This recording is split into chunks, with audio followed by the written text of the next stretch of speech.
live images of Thomas Pesquet. He is landing now in that unpronounceable place in Kazakhstan, Zhezkazgan. I'll make an attempt, along with his Russian counterpart Oleg Novitsky. So they have landed back on terra firma. That was a 400-kilometre journey from the International Space Station. And following it for us is France 24's Aurore Dupuis. Aurore Dupuis, tell us where you are and tell us what people are saying around you.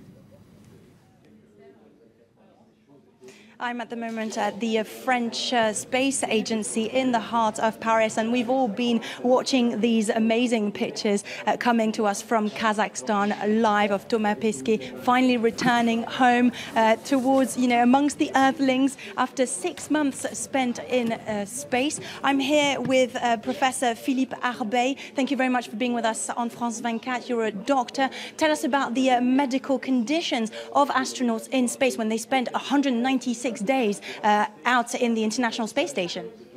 Usually they said that they doesn't suffer at all. They are very happy. But in fact, the body suffer a lot. And the major problem is the arterial system becomes stiffer and thicker. And they lose muscle and they lose bone. So they are no more normal human for gravity. But this doesn't generate any any disturbance, so they still are happy. The problem is when they are coming back after landing for rehabilitation to 1G. I've heard that Thomas Pesquet, for example, his spinal cord has stretched a little bit, but by a few centimeters. Yeah, that's true. But the spinal cord will recover his normal length within 1 or 2 days, maybe 1 day. And at the moment, he's being greeted by doctors and medical team in Kazakhstan with wheelchairs because he might not be able to walk properly.